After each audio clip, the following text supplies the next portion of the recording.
Shalom, bien-aimés dans le Seigneur, nous vous saluons dans le nom précieux et glorieux de notre Seigneur Jésus. Nous sommes dans la joie de pouvoir réellement partager ce moment. Nous sommes dans la joie de communier. Nous sommes dans la joie de pouvoir réellement élever le nom de notre Seigneur Jésus. Que l'Éternel, notre Dieu, vous soit très favorable. Que l'Éternel puisse vous bénir. Que l'Éternel puisse vous accorder toutes les bonnes choses dans le nom précieux et glorieux de notre Seigneur Jésus. Que l'Éternel puisse véritablement élever le nom de notre Dieu parce qu'il est merveilleux.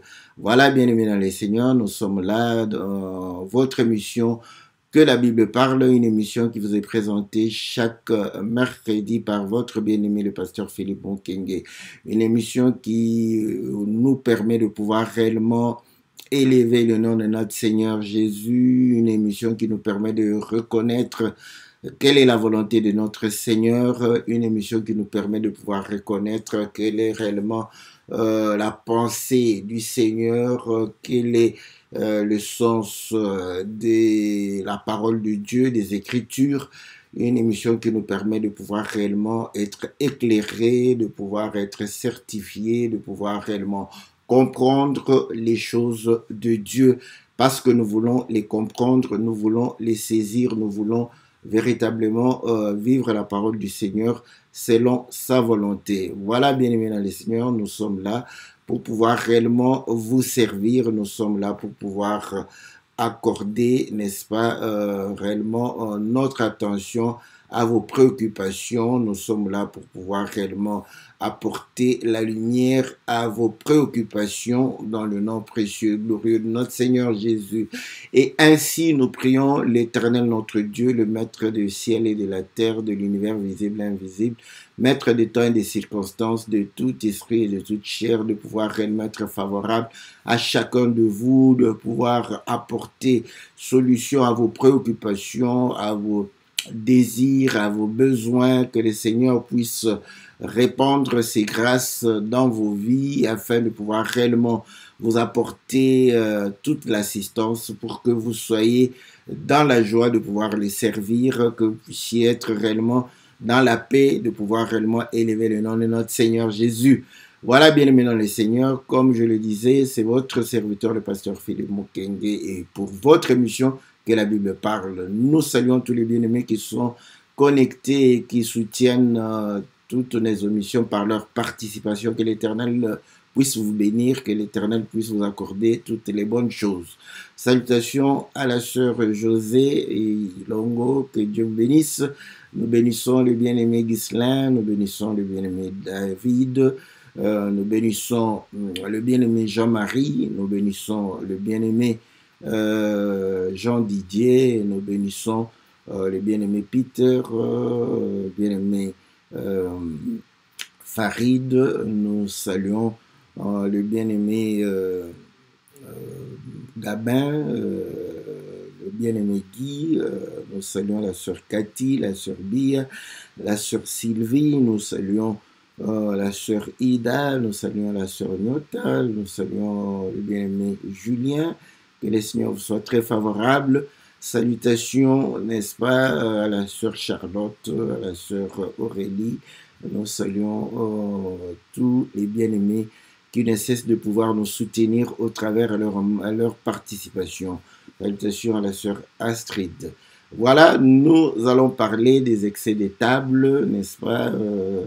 Je crois que c'est un sujet qui est abordable à tous et nous bénissons la sœur, une fois encore la sœur José Ilengo de pouvoir poser la question. Comme nous le disons, c'est une émission où nous répondons à vos préoccupations. Donc, pour y participer, donc, vous n'avez qu'à envoyer votre question. Ça nous permet de pouvoir réellement nous attarder sur ce qui vous intéresse et ça nous permet de pouvoir réellement apprendre, connaître et avoir de la lumière, de la précision. Donc, nous sommes édifiés, nous sommes voilà, éclairés aussi, parfois au même moment que vous qui posiez la question, parce que la Bible, c'est un océan où nous parfois nous sommes intéressés par ce qui nous attire et vos questions peuvent réellement nous rappeler de pouvoir réellement nous intéresser à des choses que nous passons assez rapidement.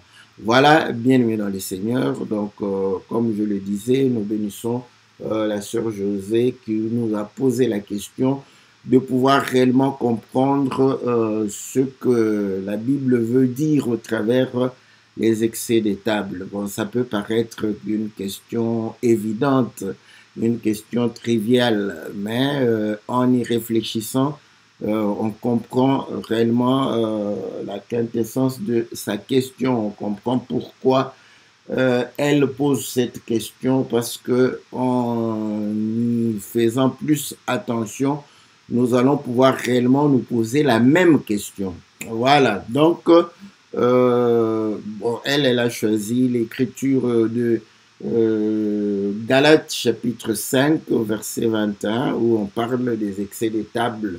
Je vais lire l'écriture. Donc, nous sommes dans le livre des Galates, chapitre 5, verset... je vais commencer un peu plus au-dessus.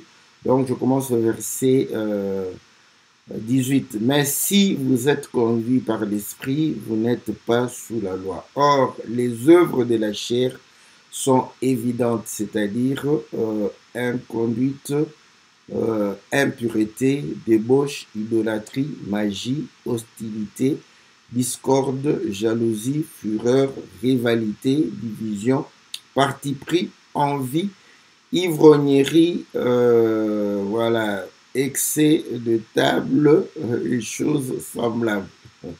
Voilà, je vous préviens, comme je l'ai déjà fait, ceux qui se livrent à de telles pratiques n'hériteront pas du royaume de Dieu. Voilà, donc nous voyons que les œuvres de la chair, on va énumérer les excès de table. Maintenant, la question est, bon, est-ce que vraiment c'est excès de table, voilà, littéralement, comme donc manger trop, voilà, et puis est-ce que ça veut dire autre chose? Donc, cette question, je l'apprécie parce que vous allez comprendre que lorsque nous voulons chercher l'aspect spirituel des choses, parfois, il nous est reproché d'être trop spirituel. Donc, de vouloir tout le temps rechercher des explications spirituelles pour des choses qui sont concrètes, naturelles, palpables, des choses qu'on peut voilà, vivre au quotidien. Donc, comme je le dis, voilà, donc, à première vue, donc, c'est les excès des tables. Donc, je crois que c'est la compréhension que nous avons tous des excès des tables, c'est-à-dire manger trop, voilà, à l'excès. Mais cependant, j'aime que le Seigneur bénisse la sœur parce que en y regardant près, n'est-ce pas, je crois que, en tout cas, lorsque nous nous mettons en colère, nous insultons, nous manifestons de la jalousie, de l'impureté, des envies, de ceci, nous avons cette facilité de pouvoir réellement voilà, confesser nos péchés à Dieu et demander pardon. Moi, je le dis, ça c'est un péché que, en tout cas, seule la personne concernée et Dieu, n'est-ce pas, peuvent véritablement attester. Donc, nous les autres, nous aurons beaucoup de difficultés de pouvoir réellement attester à quel moment l'homme a fait l'excès des tables. Je vais aller, voilà.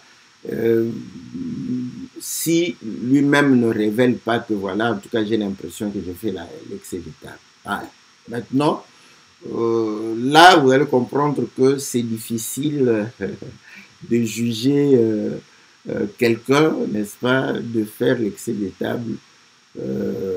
Et pourtant, on sait que Voilà, il y a d'autres qui mangent de gros plats, il y a certains qui mangent donc. Maintenant, voilà, donc de manière assez naturelle, nous acceptons, on se dit, bon, il mange beaucoup. Vous voyez, on a des difficultés de dire directement qu'il mange à l'excès.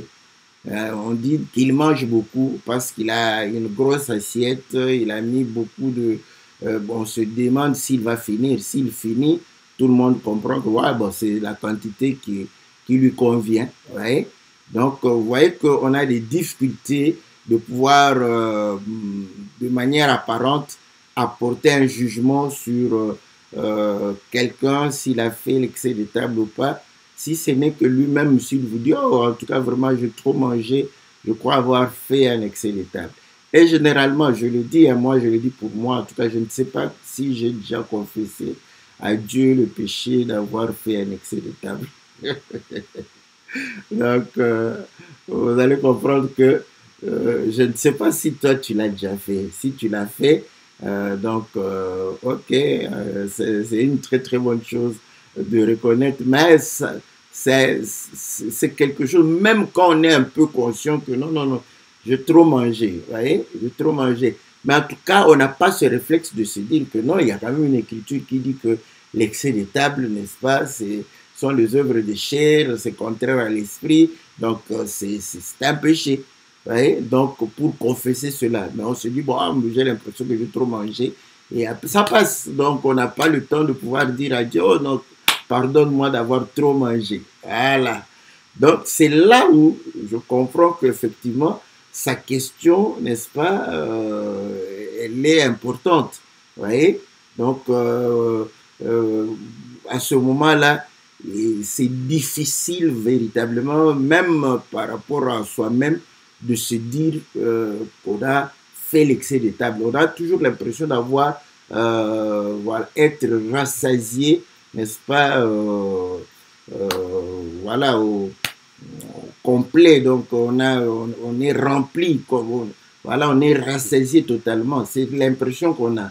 Mais est-ce que c'est l'excès de table ou pas? Vous voyez, là, les gens peuvent se poser des questions. Okay. Et je crois que même les grands théologiens se sont posés des questions par rapport à l'excès de table pour se dire que non, mais quand est-ce qu'on peut dire vraiment que la personne a fait l'excès de table et il n'a pas fait l'excès de table, tout ça? Pourquoi? Parce que la quantité de nourriture peut dépendre aussi de, voilà, de l'estomac de quelqu'un, de sa capacité à absorber cette quantité de nourriture. Mais comme Dieu est bon, comme je le dis toujours, il y a toujours des gens qui vont à l'extrême. Donc, pour nous permettre aussi de comprendre, n'est-ce pas, la chose, d'analyser la chose, de la comprendre, lorsqu'on a une catégorie de personnes qui vont à l'excès. Voyez? Donc, si tout le monde était tel que je viens de le décrire, en tout cas, je crois que d'ailleurs, parmi nous, je ne sais pas si nous avons déjà eu à pouvoir même penser du mal à un frère ou à une soeur pour dire que non, il fait les excès de table. On peut dire toujours que bon, bah, il aime bien manger, il mange beaucoup, mais c'est difficile de pouvoir vraiment dire que c'est excès de table, c'est un péché. Donc, à l'époque de Romains, n'est-ce pas, c'était des gens qui aimaient beaucoup la fête et ils mangeaient, et quand ils mangeaient, ils étaient rassasiés. Quand vous êtes rassasié, donc voilà, vous n'avez plus voilà, de possibilité de mettre encore de la nourriture. Qu'est-ce qu'ils faisaient? Ils allaient, n'est-ce pas, dans des endroits qui étaient assez spécialisés, je ne sais pas si c'était des baignoires ou quoi. Ils allaient là-bas et ils mettaient leurs doigts dans leur gorge pour vomir tout ce qu'ils avaient mangé. Ils vont, après avoir tout vomi, donc à ce moment-là, l'estomac devient encore vide, ils rentrent, ils se débarbouillent, ils se lavent, ils rentrent à table pour encore manger. Voilà. Donc, ce phénomène, c'est s'est vécu, voilà, donc à Rome, n'est-ce pas, bon, je crois vers, on peut dire vers quelques siècles avant Jésus et quelques siècles après Jésus.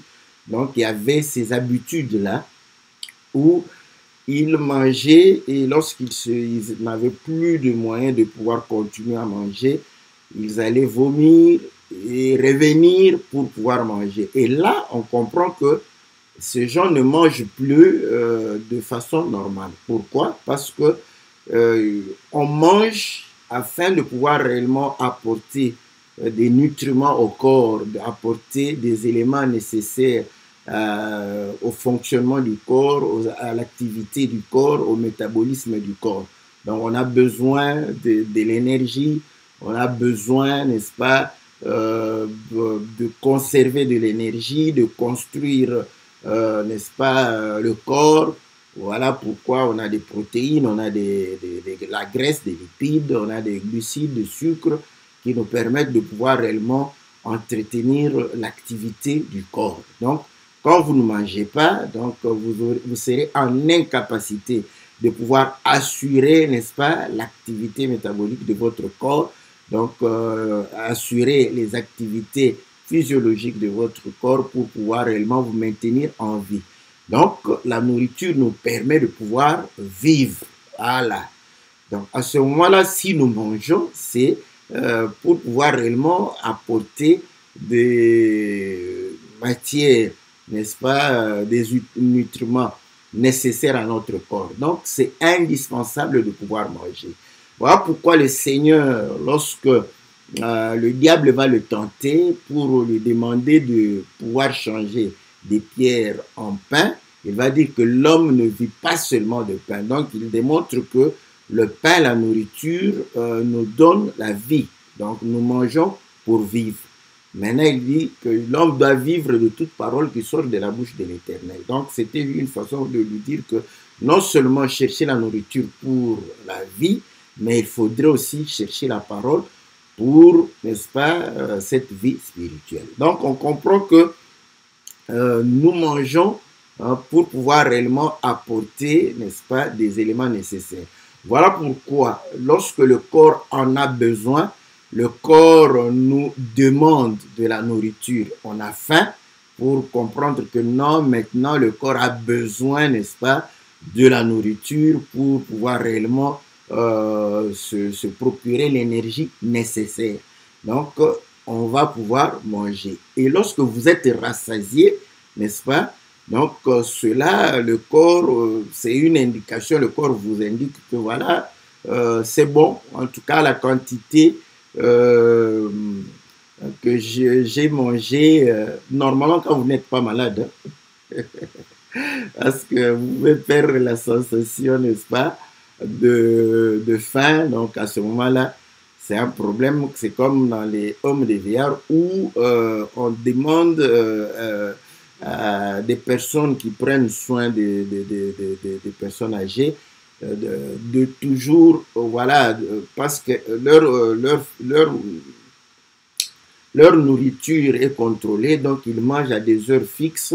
Donc, qu'elle veuille ou pas, on lui donne de la nourriture parce qu'on sait que à ce moment-là, le corps en a besoin.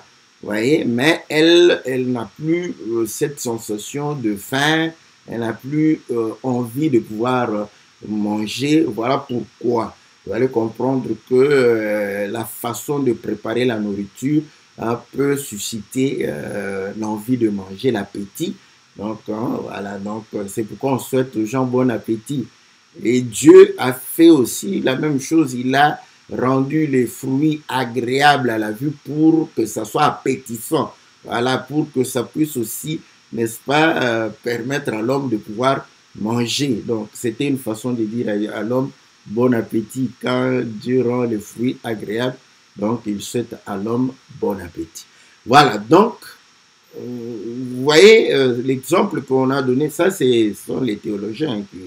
Donc vous allez comprendre que les Romains ne mangeaient plus pour répondre voilà, aux besoins vitaux, pour répondre à une nécessité vitale. Donc ils mangeaient à ce moment-là, le manger n'est que pour le plaisir, parce qu'il est rassasié, il n'a plus de place pour mettre la nourriture, il va pouvoir réellement vomir et revenir pour manger. Donc, le but de manger là, vous voyez, ce n'est que pour le plaisir.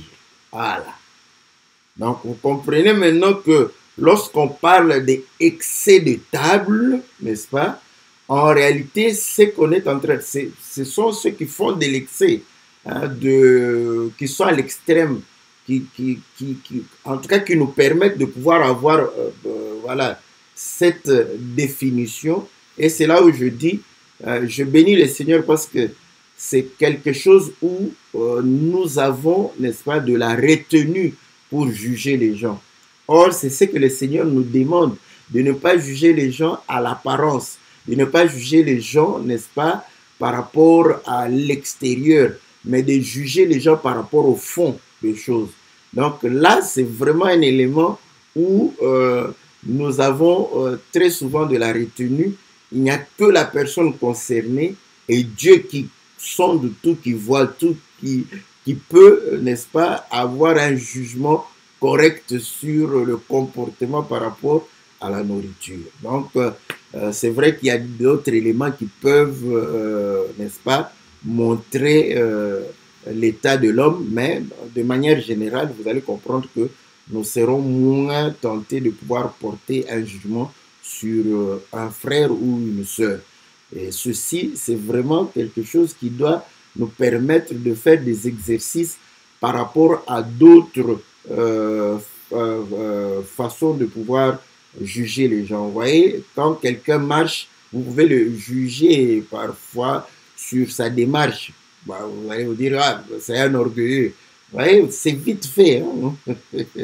Pourquoi? Parce que vous voyez comment il marche directement, vite fait, un orgueilleux. Mais quand il mange, vous voyez, il voit, ah, tu as beaucoup mangé, tu avais vraiment faim. Vous voyez, donc ça ne vient pas directement que non, c'est quelqu'un qui fait des excès de table. Non, tu te dis que non, il a mangé par rapport à sa faim. Pourquoi? Parce que comme je le dis, le corps ne peut pas recevoir de la nourriture en dehors des capacités, n'est-ce pas, du corps, de ton estomac. Donc, si tu as un petit estomac comme ça, dès que c'est full, donc vous ne pouvez plus mettre de là où vous allez vomir sur place.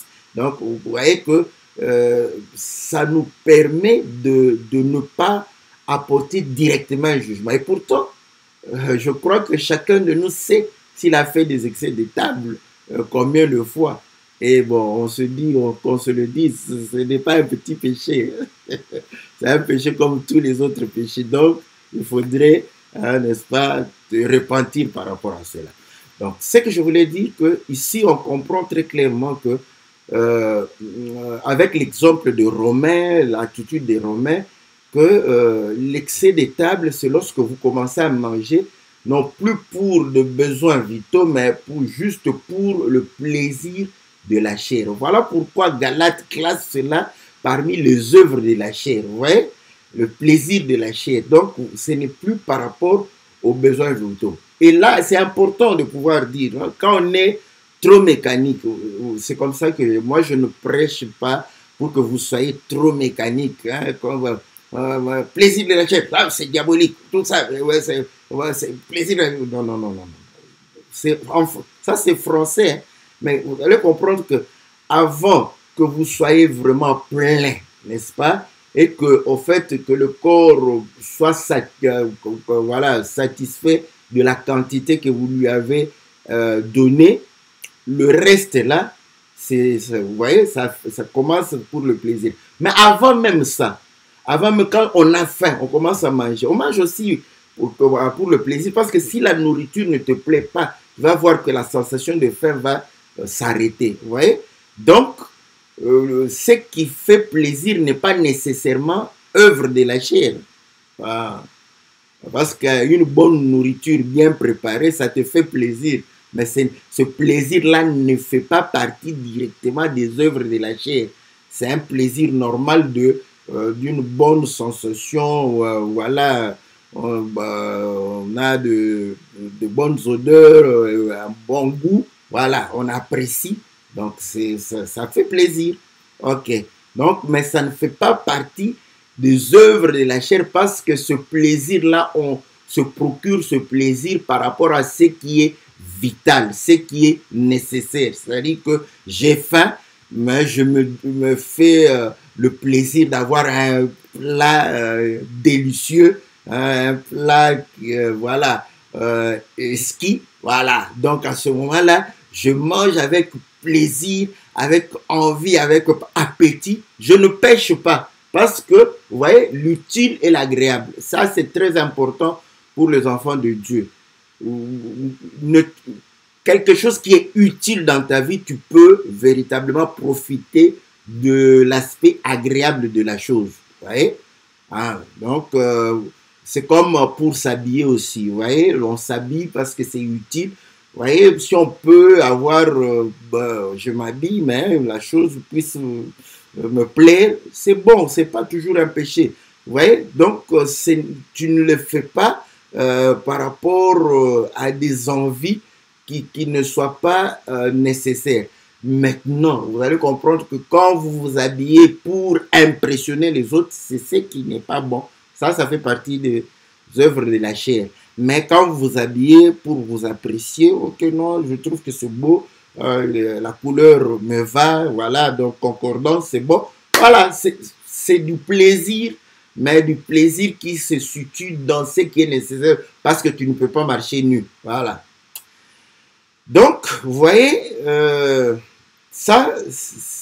voilà pourquoi nous avions dit que les excès des tables s'est mis dans les œuvres de la chair.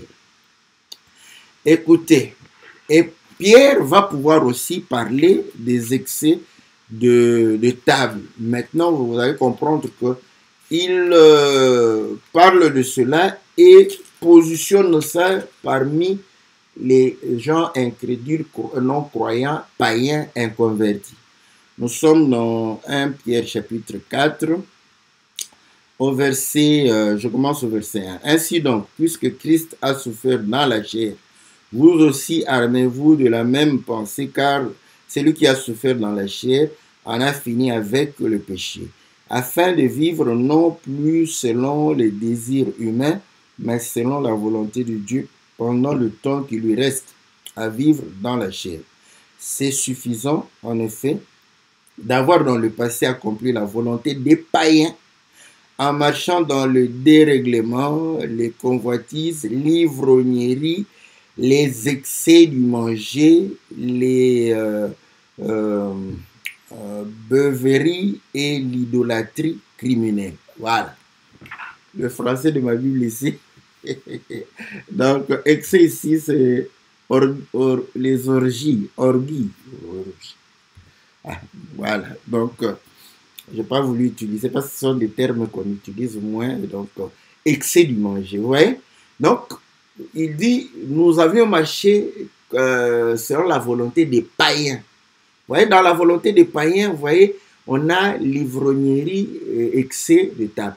Ah, vous allez comprendre que chaque fois qu'on parle d'excès de table, généralement, c'est associé avec l'ivrognerie.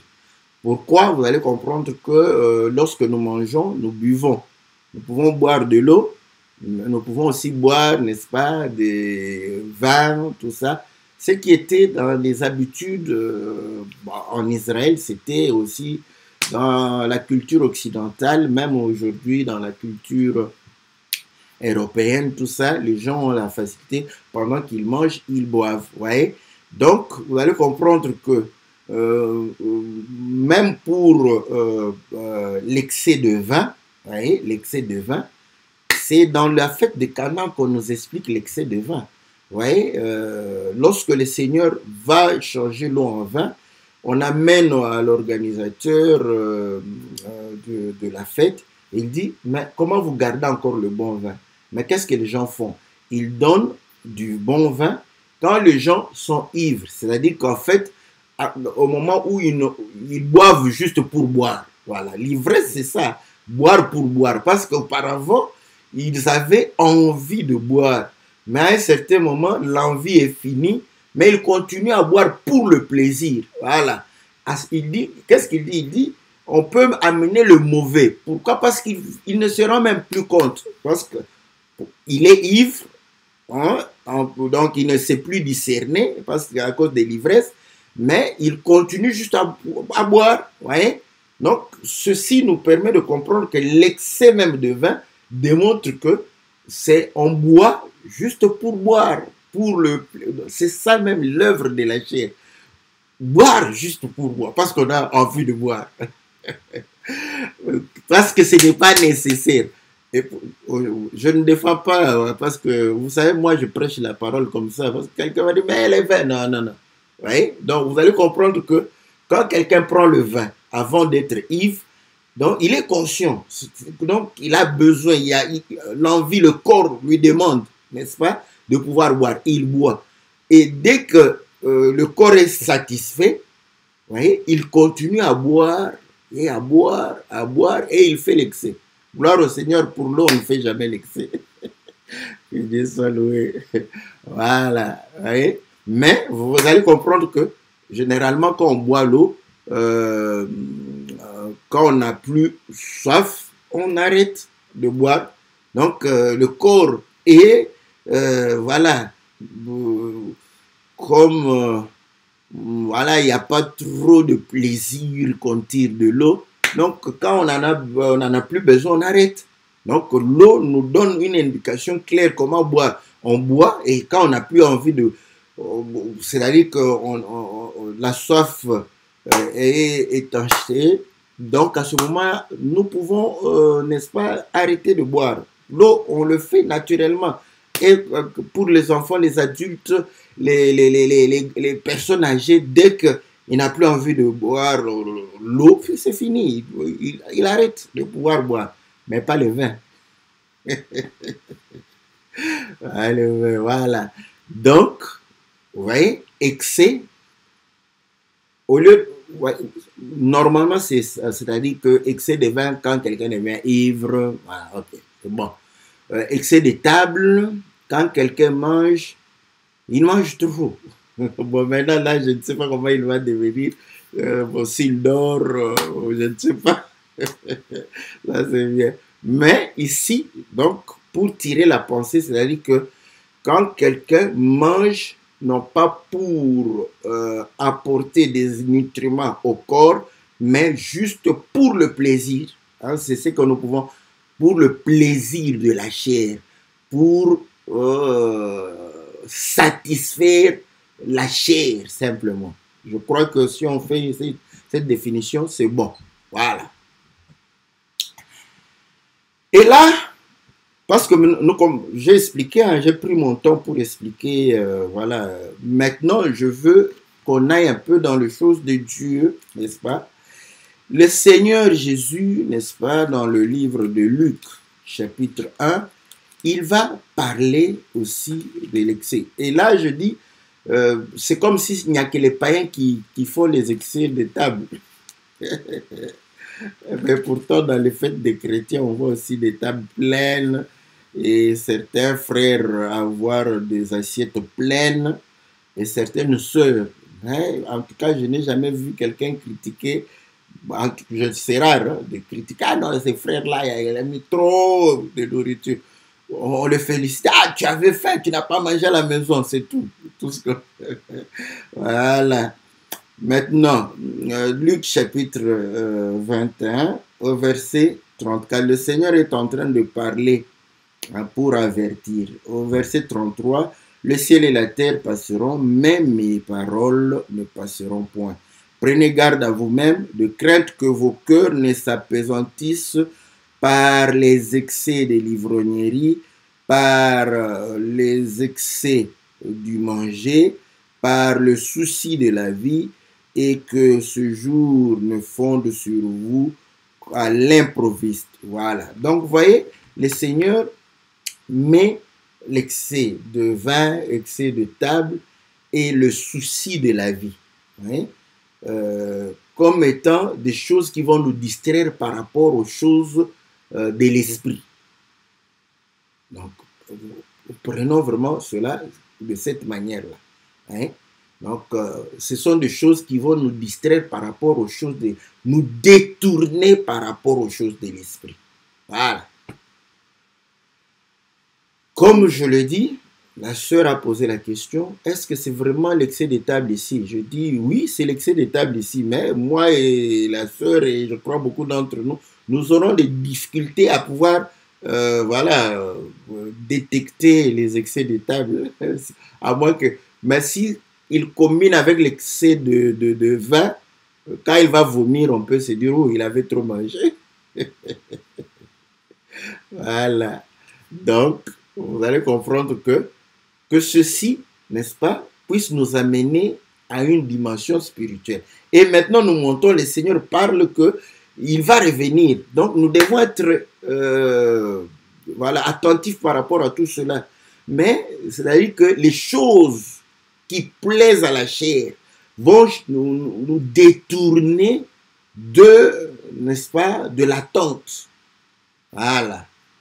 Or, c'est par les paroles, les Thessaloniciens le démontrent, que nous devons nous consoler par la parole, par la promesse, n'est-ce pas, que le Seigneur va revenir. Voilà pourquoi c'est par la parole que nous nous préparons pour le royaume. Voilà. Mais maintenant, qu'est-ce qui nous distrait? Qu'est-ce qui nous distrait par rapport au royaume? Il y a beaucoup de choses. Voilà. C'est là où nous disons que nous pouvons donner un sens spirituel à l'excès de table. Donc, sans être critiqué pour dire que vous voulez interpréter tout, non, on peut donner un sens, n'est-ce pas, spirituel à l'excès de table. Pourquoi? Parce que nous comprenons que l'excès de table, c'est cette nourriture, n'est-ce pas, qui n'est que pour le plaisir de la chair, qui n'est pas pour l'édification du corps. Voilà, ça c'est bien trouvé. Prenez maintenant que le corps, c'est aussi l'église du Seigneur. Vous voyez, les choses qui sont pour l'édification du corps de Christ, c'est la parole de Christ qui édifie le corps de Christ. Voilà pourquoi dans Ephésiens chapitre 4, il a été dit, il a fait des hommes, n'est-ce pas? Il a fait des dons aux hommes comme prophètes, docteurs, apôtres, évangélistes et pasteurs. Pour faire quoi? Pour l'édification, n'est-ce pas, de l'Église. Voilà. Donc, la parole, le ministère de la parole est donné pour l'édification, n'est-ce pas, de l'Église. Et ce, de la nourriture. Et vous allez comprendre que cette nourriture-là, c'est pour l'édification. Maintenant, vous allez comprendre que la nourriture qui n'est pas pour l'édification, voilà, va vous constituer l'excès de table. Alléluia. Là, je peux prendre une écriture de Paul, je ne sais pas si c'est à Timothée ou à Tite, où il dit que dans les derniers temps, les gens voudront, n'est-ce pas, écouter ce qui leur plaise. Ils vont se faire un foule de docteurs. Voilà. Pour pouvoir quoi? Écouter les choses qui font plaisir. Je ne sais pas si je vais retrouver ma Bible ici. Bon, vous voyez, ça c'est excès de table. Voilà, excès de table. C'est la même chose, on vient d'expliquer l'excès de table. Donc, ils ne mangent pas pour leur édification, mais ils mangent pour leur plaisir. C'est excès de table. Voilà pourquoi cette image est belle. Hein? Foule de docteurs. Donc, ils ont beaucoup de docteurs, vous voyez? Pour faire quoi? Pour les enseigner à outrance aussi, beaucoup, n'est-ce pas? Mais ce sont des paroles qui ne font que plaisir, n'est-ce pas, à la chair. Voilà, c'est 2 Timothée chapitre 4, il viendra un temps, voilà, un temps où les hommes ne supporteront pas la saine doctrine, mais ayant la démangeaison d'entendre des choses agréables, ils se donneront une foule de docteurs selon leur propre désir. Vous voyez? Donc, vous allez comprendre que ça peut être défini comme étant l'excès de table, c'est-à-dire une nourriture qui ne va pas t'édifier. Et là, nous rentrons dans le jardin, n'est-ce pas? Dieu va dire à Adam que tu mangeras de tous les arbres du jardin, sauf l'arbre de la connaissance du bien et du mal. Vous voyez? Il mangeait, mais il y a eu un jour, il a fait l'excès, ça c'était l'excès de table, vous voyez? Parce que tout ce qui était agréable à la vue et bon à manger, c'était pour l'édification de son corps. Mais la nourriture, là, ça a été pour le plaisir, parce que la femme a vu que c'était agréable à la vue, bon à manger. C'était pour le plaisir, ce n'était pas pour l'édification. Et la mort en est suivie. Donc, vous allez comprendre que euh, ça c'est aussi, n'est-ce pas, cette forme de voir les choses. C'est-à-dire que faire l'excès des tables. Aujourd'hui, il y a beaucoup d'hommes de Dieu qui veulent s'accaparer des frères et des sœurs, n'est-ce pas? Ils vont dire que non, il ne faut pas manger là-bas, manger, c'est l'excès des tables. Non, non. Qui t'a dit que c'est l'excès des tables? Voilà pourquoi nous te disons, tu peux écouter tout le monde, mais tu dois véritablement savoir la nourriture qui t'édifie et la nourriture qui ne va pas t'édifier. Toute nourriture qui ne t'édifie pas, ça sera l'excès des tables. Si tu en manges, tu feras un excès des tables. Voilà. Mais aujourd'hui, les frères qui sont emprisonnés par des pasteurs, par des prophètes, par des enseignants, donc ils insinuent, non, il ne faut pas les écouter, vous écoutez tout le monde, vous écoutez partout, partout. Non, non, non, non. Voilà. Donc, il faudrait simplement, c'est pourquoi nous disons, tu peux partout manger, mais quand tu trouves que non, ici j'ai mangé, de l'autre côté, ça n'a pas le même goût, les goûts se contredisent. Ah, tu dois venir, tu dois poser la question. Tu ne dois pas commencer à continuer à manger comme ça. Sans savoir, voilà. Quand tu as des questions, tu poses. Voilà, tu poses et on va t'expliquer. Parce que c'est comme le saumon. Vous pouvez manger le saumon préparé de plusieurs manières. Donc le saumon ne se prépare pas de la même manière. Oui, le saumon, on le mange, n'est-ce pas, comme on met ça dans les salades, le saumon est utilisé partout, c'est le même saumon, mais le saumon que tu mets pour faire ta salade là, et le saumon que tu prépares comme un poisson comme ça, c'est le même goût, mais c'est toujours le saumon. Mais tu peux te dire que non, je n'ai pas mangé le saumon. Non, tu as mangé le saumon, mais on l'a préparé différent.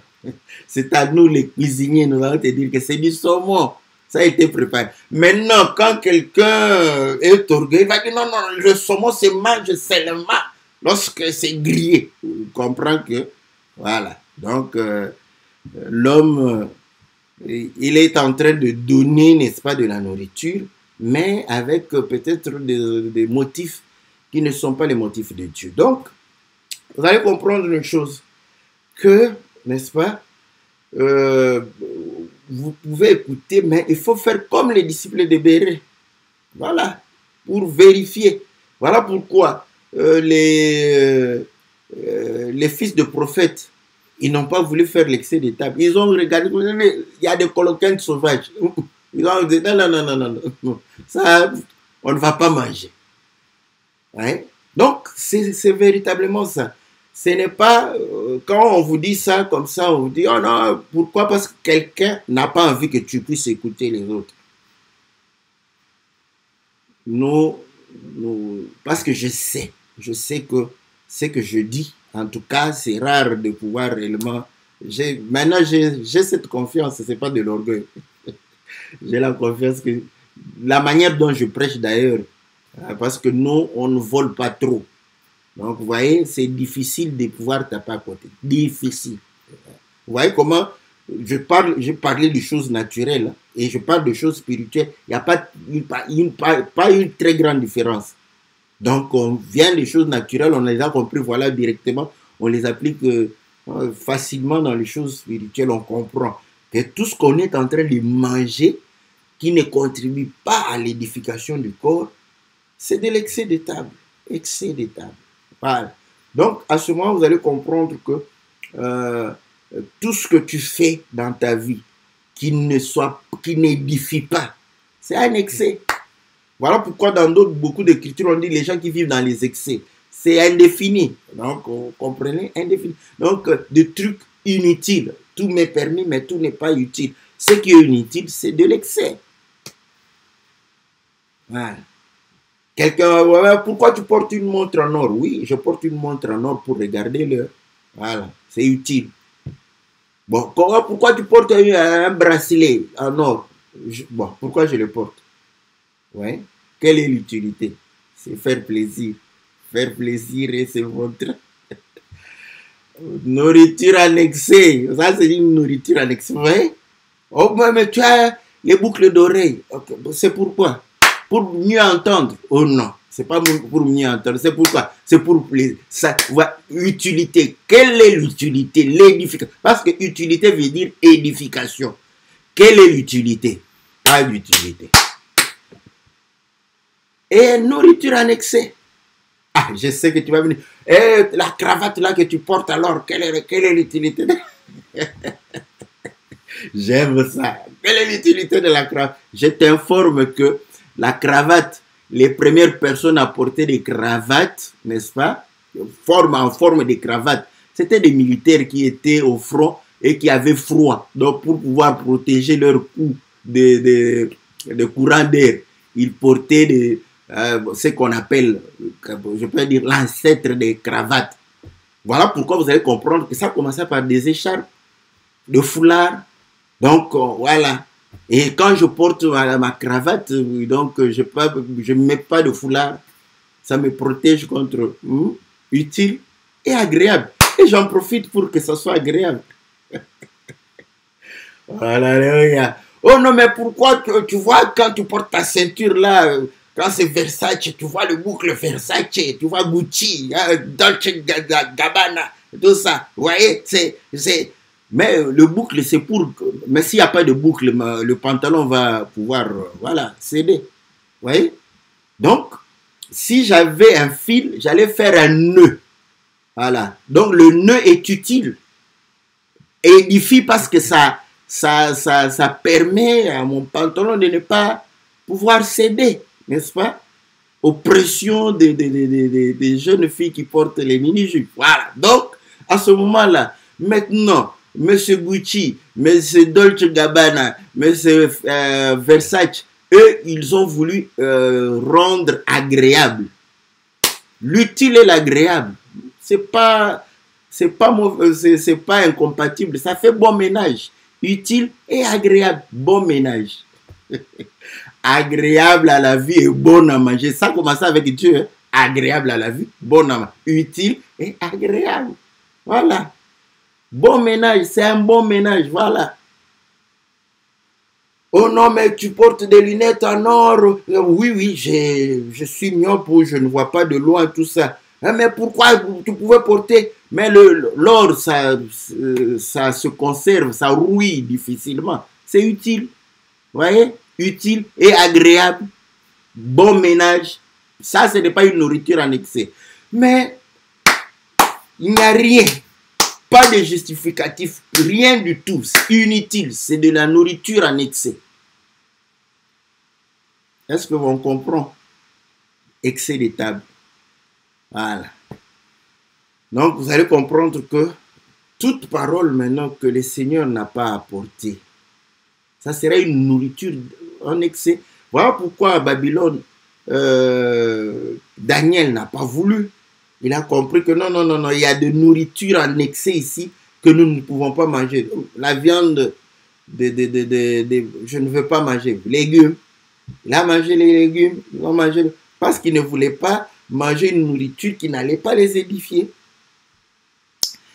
Voilà, bien-aimés dans le Seigneur, n'est-ce pas, c'est que nous pouvons comprendre, n'est-ce pas, comme... aspect, parce que Dieu prend les choses naturelles pour nous expliquer les choses spirituelles. Que Dieu bénisse la sœur José. Vous voyez, donc, en tout cas, c'est une très belle question. Donc, et voilà, bon, comme on dit, je ne peux pas tout dire par rapport à excès de table. Donc, il y a beaucoup d'aspects, mais prenez les quelques aspects qu'on a pris. Donc, naturellement, c'est aussi, hein, je n'ai pas anéanti naturellement, mais naturellement, chacun sait. Voilà pourquoi nous conseillons. D'ailleurs, pour perdre le poids, c'est vraiment conseillé. Tu manges, dès que tu n'as plus la sensation de faim, tu arrêtes. Parce que tu es rassasié. Vous savez, donc, vous voyez le plaisir là, vous voudrez que tu manges jusqu'à ce que tu te sentes plein. Oh, et que tu n'as plus envie d'ajouter quelque chose. Ouais, c'est à la limite, hein, la limite. Tu as trop mangé, excès de table ou pas? Bon, même moi, je ne sais rien te dire. Même moi, quand j'ai cette sensation, j'ai cette sensation d'être full. Je ne demande jamais pardon à Dieu. Là, je me dis, oh bon, en tout cas, c'est fini, j'arrête ici. C'est tout. Parfois, quand je fais des hockey là, j'avais trop mangé, c'est tout. Je ne dis même pas, Seigneur, pardonne-moi, j'ai fait excellent. J'aime les choses. Que Dieu bénisse la sœur, que Dieu bénisse la sœur. Vous voyez, que Dieu bénisse la sœur. Voilà, donc, maintenant pour perdre le poids, donc c'est aussi ça. Vous mangez, vous n'avez plus la sensation de faim. Donc, vous comprenez que vous êtes vraiment... c'est un signal pour vous dire que bon, ok, c'est bon. C'est comme de l'eau. Quand vous buvez, vous n'avez plus soif, vous arrêtez. Et quand vous aurez encore soif, vous pouvez encore boire. Et c'est un peu ça. Voilà, que le Seigneur vous soit très favorable. Que le Seigneur vous bénisse et qu'il vous préserve des excès des tables. Voilà, que Dieu soit loué. On se retrouve le mercredi, n'est-ce pas, prochain. Posez vos questions. Vous voyez, des questions simples, mais des questions qui nous permettent de pouvoir aller en profondeur de la parole de Dieu. Merci. On se retrouve mercredi pour l'émission Que la Bible parle.